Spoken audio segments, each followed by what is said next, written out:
Welcome to the InfoGov Hot Seat Vodcast, featuring candid interviews with practitioners, consultants, and solution providers on hot topics in the information governance industry. Here's your host, Jim Merrifield.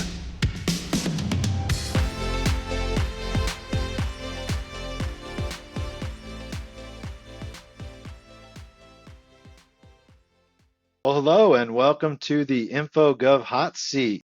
I'm Jim Merrifield, your host, and with me today is Joy Heath Rush, CEO at ILTA. Welcome, Joy. Thank you. Coming to you from Florida, where we're having a lot of liquid sunshine right this minute, but hopefully it'll be clearing up for our big event next week.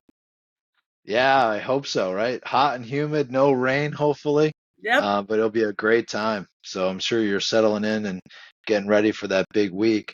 Absolutely. So let's talk a little bit about your role at Mhm. ILTA as CEO, how long you've been with ILTA, and then one fun fact about yourself. Well, I always like to start with the fun fact. And if you could see Sure. my shirt, which you can't, you would know more about this. I'm like a huge racing fan, and I love drag racing. It's like my favorite thing. It's where my husband and I go on vacation. Our fun car is a 1995 Pontiac Trans Am convertible, which is I'm wearing that car on my shirt right now. So people normally don't expect that. So it's always a fun fact. I'm happy to talk drag racing with you anytime. I've been with ILTA either 5 years or 28 years, depending on how you look at it. I attended my first ILTA event. It was called LawNet then in 1995, the annual educational conference at the Biltmore in Arizona. And I was basically hooked. I began volunteering. I eventually was on the board. I was board president.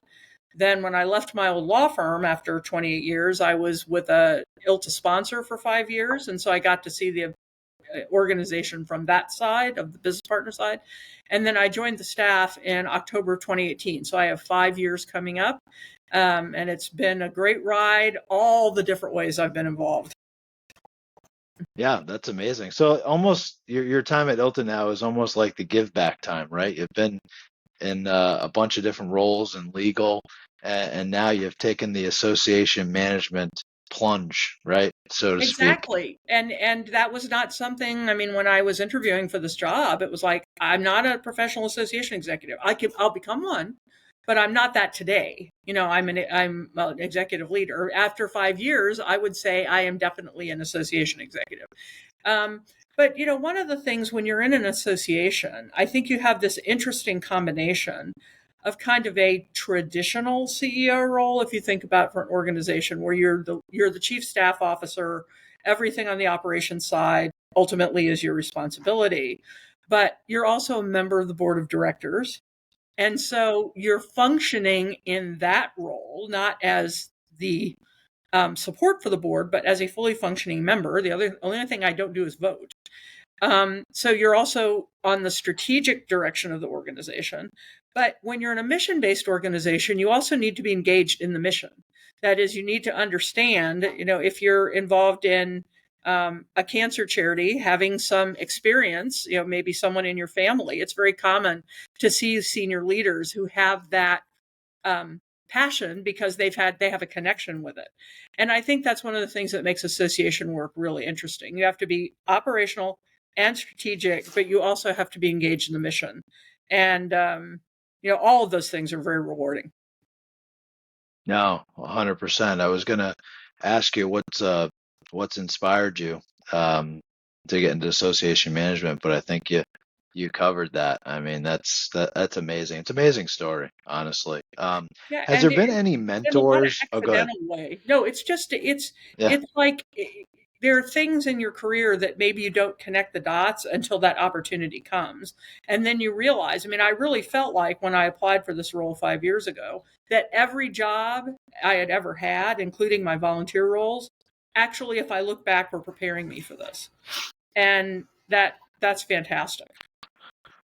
Yeah, it makes sense. I mean, you have experience on the practitioner side, so you can relate to, Mm-hmm. that set of that group of people, and then on the the legal provider side, right? That's a unique skill set, and you spend time on that side, so you can really add value to the business partners, right, that come to ILTA and other organizations, and you can kind of feel know what they're thinking and be able to guide the conversation and honestly make sure they benefit, right, from That's it. the participating the It event. has to be a win for everybody, or no, it's a win for nobody. That's just the way it is. Yeah, 100%, for sure. So have there been any mentors or role models who have significantly influenced your journey, either on the way to ILTA or in any other role that you've had? Yeah, absolutely. And one of the things that's wonderful about mentors is sometimes they don't even know they're mentors. It's like people whose careers you've watched. So, for example, when I was on the board, the people who were board presidents prior to me, so Sean Curry, recently retired, and Judy Flournoy, who's the CIO at Kelly Dry, um, were both people who I really watched. I watched them in the boardroom. I watched how they conducted themselves. I watched them in their work role. And I learned so much about how to lead by listening. Both of those people were great examples of that. And also not being afraid. I call it, the emperor has no clothes. I think really good leaders sometimes have to be willing to raise your hand and say, you know what, the emperor has no clothes. You've got to speak truth to power, as the saying goes. You have to be willing to tell the truth. And when you see people who do that, and it takes risk. You're taking risk when you do that, but they're successful. That's great. I also had a boss many years ago at Sidley, who took the time to teach young leaders. And there are words that he gave me that have stayed with me through my whole career. Like the very first performance appraisal he gave me. It's funny the things you remember 40 years later almost. And he said, I can never be as hard on you as you are on yourself. And your biggest lesson you need to learn is to settle for less than your best when that's all that's required. And it was incredibly wise. But I would just say to people listening, find someone you emulate, that you want to emulate, even if you don't know them, someone whose career you admire, and try to do those things. And then maybe sometimes you have people you want to disemulate. It's like things you see that you don't like, and be very purposeful to say, I'm not going to do that. That's not going to be me. And so you'll find mentors everywhere when you look at it that way, emulating and dissimulating. Yeah, I think there's a lot of wisdom in what you said, and of course, right, it's a journey, right? And who said that there's not any twists and turns and detours on a journey? So, but Our no, friend it's nice David to see that. Cowan says your career is a jungle gym and not a ladder. Okay, I like that too. I like that one too. So I'm attributing it to David. It's his, but I'm sure he would be happy for anybody to borrow it. Yeah, no, that's a great illustration as well. So, in your opinion, speaking about essential skills or qualities that professionals in the legal technology industry should possess, right? Being a CEO of the legal technology organization, are there any essential skills that people should have today that you think are high Yeah, on the list? I love that question. I think the first one is you have to be willing to get back to first principles. And what I mean by that is you have to ask why. Someone hands you an application and says, implement this. Yeah, you can. You're probably good at it. You're probably really good at it. But you want to understand why we're doing it so that you get the benefit from it. I have an old story that I love to tell, but it's a good one around this. Many years ago, I had a lawyer who called me and said, Joy, I need you to tell me how I can turn my text white. Now, that was easy. I could have just answered her question. But I said back to her, what are you trying to do? Like, why do you want to turn your text white?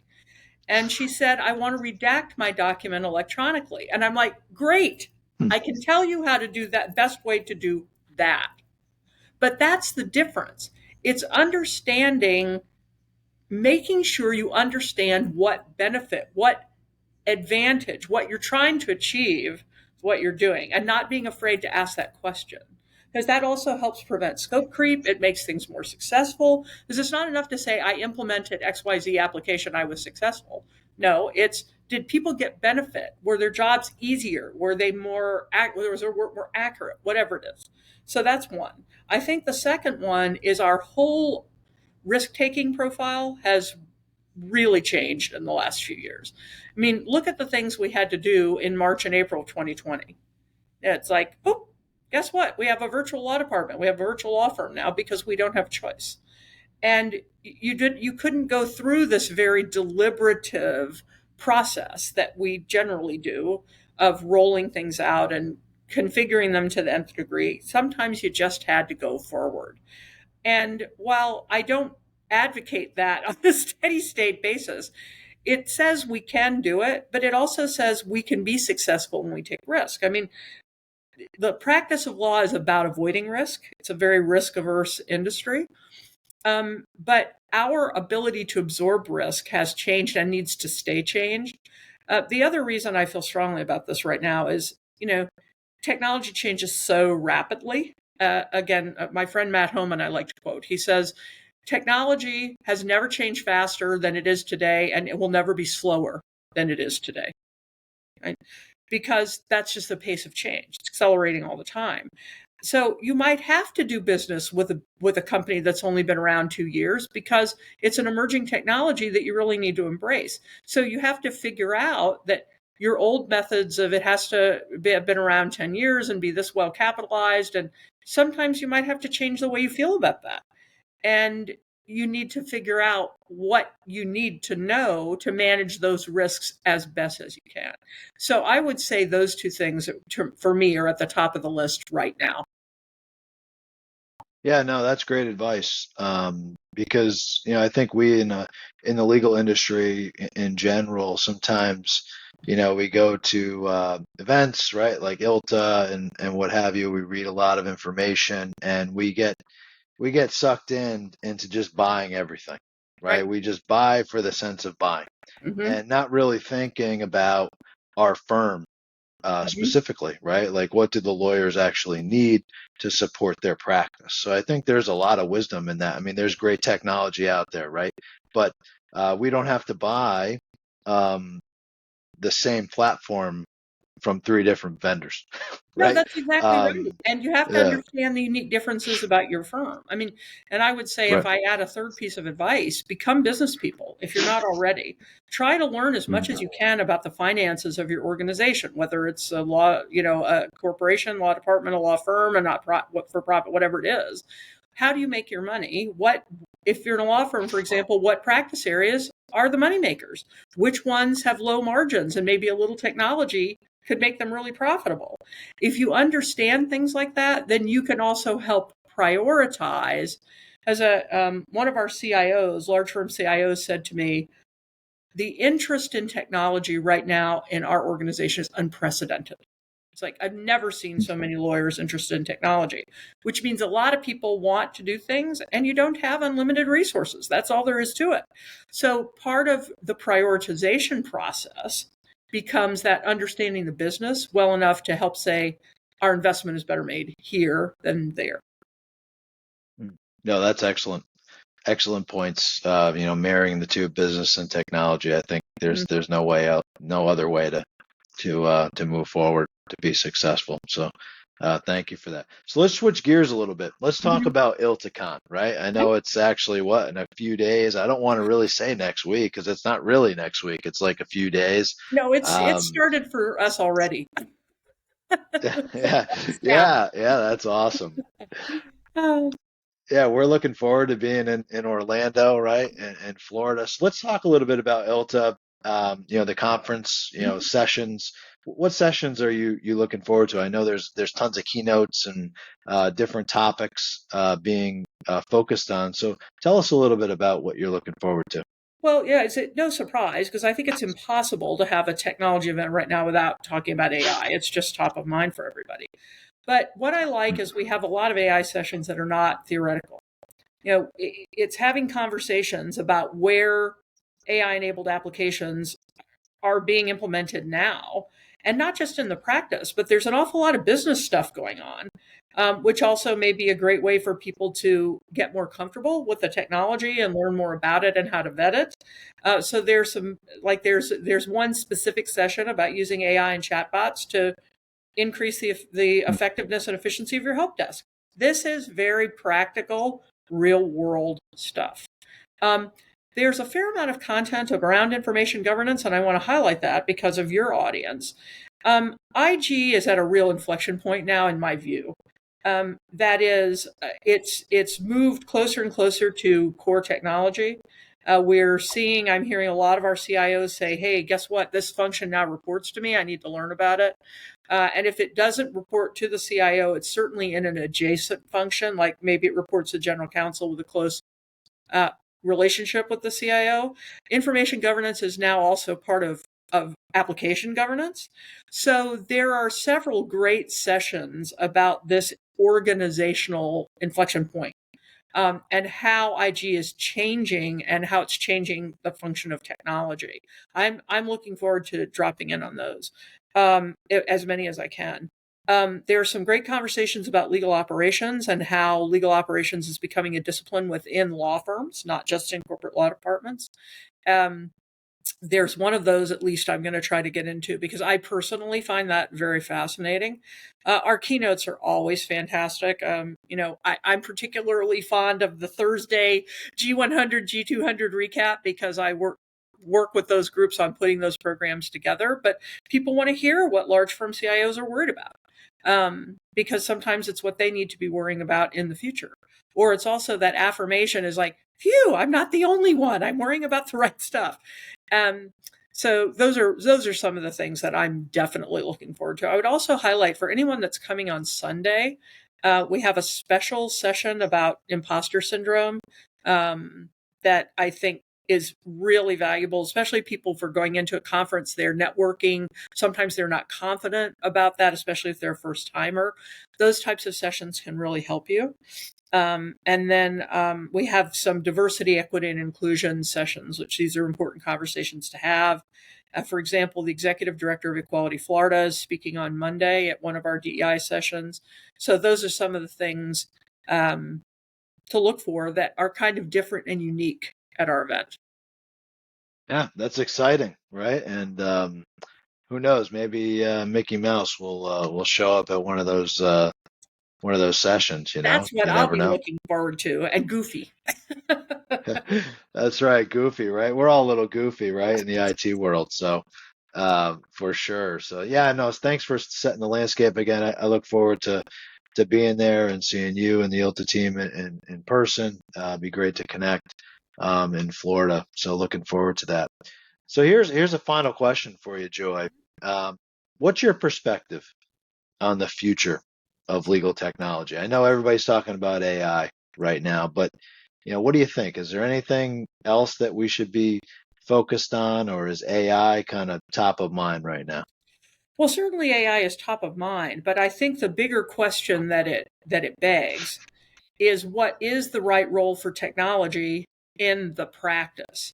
So we talked a little bit earlier about the role of technology in the business. The role of technology in the business has been the same since the very first technology. You're trying to get more from less. You're trying to be more efficient. You're trying to be more effective. You're trying to be more timely, more accurate. You're trying to run a more streamlined organization. Okay, that goes without saying. But let's talk about the practice.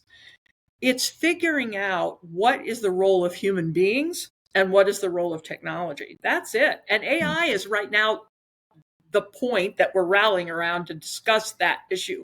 But that is fundamental. That my first job in legal technology was in the early 80s. And I remember when first year associates used to spend 12 hours a day with a hand stamper in a conference room stamping date stamps on pages. There is nobody on the planet today that would argue that is a good use of lawyer time. Yet it was absolutely common. That was the beginning of that conversation, but it's going on. And I think that unless we're willing to engage in that hard conversation, it's going to end up being about this application or that application instead of about this fundamental issue of what humans do, what lawyers do, and what we could apply technology to for an optimal outcome for the legal matter.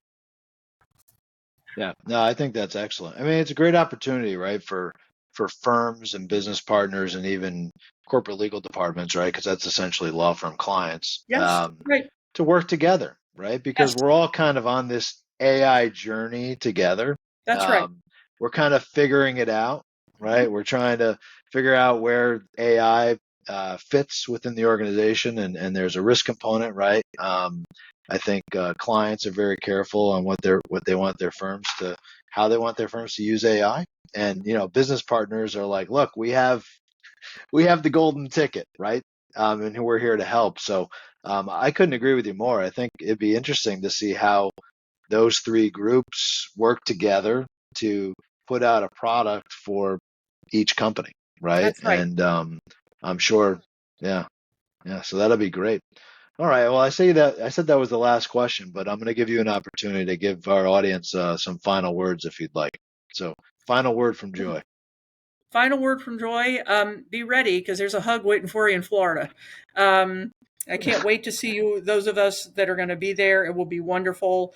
If you can't be there, remember there will be recordings available afterwards. And of course, we'll have our normal year-round programming. But if I could give you, like I'm allowed to give one piece of advice, be curious and value curiosity. I think curiosity is an undervalued trait in the business world. I mean, I don't mean inappropriate curiosity like who is so-and-so dating. That's not what I'm talking about. But being curious about the technology, about the business, about why is this happening? Because you're going to get better. It's going to let you connect the dots. So be curious. And if you're grooming young leaders, groom them to be curious. Reward curiosity. Yeah, that's great advice. And drink lots of water, right? Yes, This week. that's the practical one. I will be. That's for sure. Yeah, no, 100%. Well, listen, thank you so much, Joy, for being on the hot seat today. I think this was an awesome conversation. And again, thank you everyone for watching. And please visit our website at infogovhotseat.com to view the latest episodes. If you'd like to be a guest on the hot seat, like Joy here, I'm not so bad asking questions here, right? Please submit your information through our website, and thank you so much, and enjoy the rest of your day. Thanks, everybody. Thank you for listening to another episode of the InfoGov Hot Seat. Follow us on Spotify, YouTube, Google Podcasts, Apple Podcasts, and LinkedIn. Check out our main website at infogovhotseat.com to view our latest episodes and much more.